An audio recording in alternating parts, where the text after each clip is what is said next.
এটা তোদের গ্রাম নয়। তাই আপনি বেঁচে গেলেন, নইলে এই কাপটা দিয়ে আপনার টাকটা ফাটিয়ে দিতে পারি। ভাই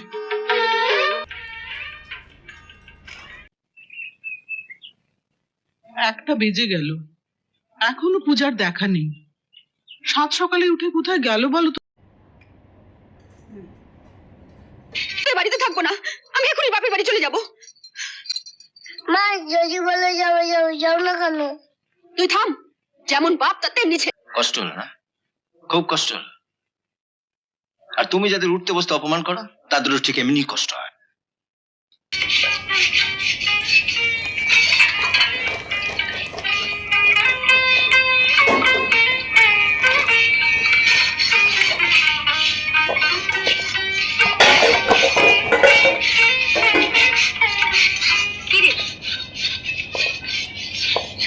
বাসন মাজতে শুরু করেছিস? ওঠ ওঠ ওঠ। উঠবো মানে? আমি থাকতে তুমি বাসন মাজবে নাকি? 7 দিনের জন্য তুই এই বাড়িতে বেড়াতে এসেছিস। এই 7 দিন তোকে আমি কিচ্ছু করতে দেবো।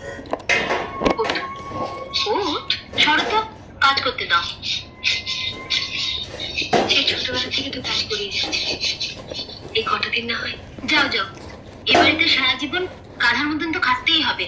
অন্তত পক্ষে আমি যে কটা দিন আছি সেই কটা দিন বিশ্রাম নিয়ে নাও। বিশ্রাম? দিদি উঠিয়ে দেখবি একটা না একটা কাজ ধরিয়ে দেবে। আর কাজ যদি না থাকে তাহলে চলে মিশিয়ে বাঁচতে বলি। মহারানী কখন উঠবেন? যখন মর্জি হবে। দাঁড়াও, ওনার ঘুম আমি ভাঙিয়ে দিচ্ছি।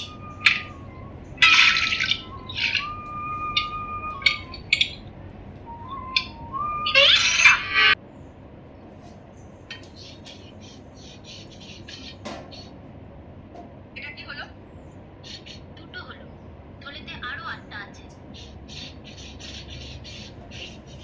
তুমি কি 8টা কাপড় ভাঙবে নাকি?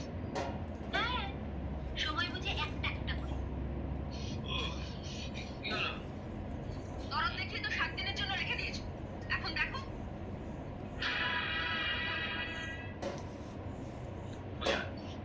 পুরুষ মানুষ হয়ে আপনি মেয়েদের ঝগড়ার মধ্যে আসবেন না দাদা। উনি ভাঙার জন্য 10টা কাপ আনতে বলেছিলেন, ওনার কথা মতো আমি একটা একটা করে ভাঙছি। না বল ভুল লাগছে। কাকে বল? ওই ছিটাকে? কি আজে বাজে বকছো? কিচ্ছু আজে বাজে বকিনি, ছিকেছি বলেছি।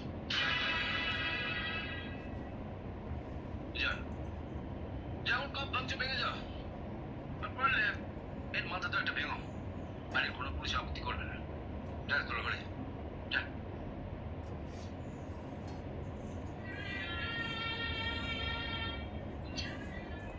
কাপের টুকরোগুলো কুড়িয়ে আন।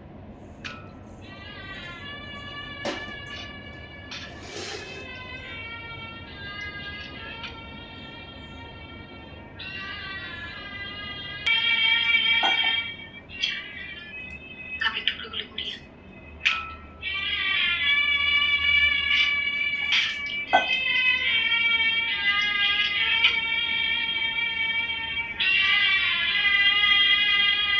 সাত দিন আছে তো, এই 7 দিনে তোমায় আমি সোজা করে দিয়ে যাবো। কি বললি?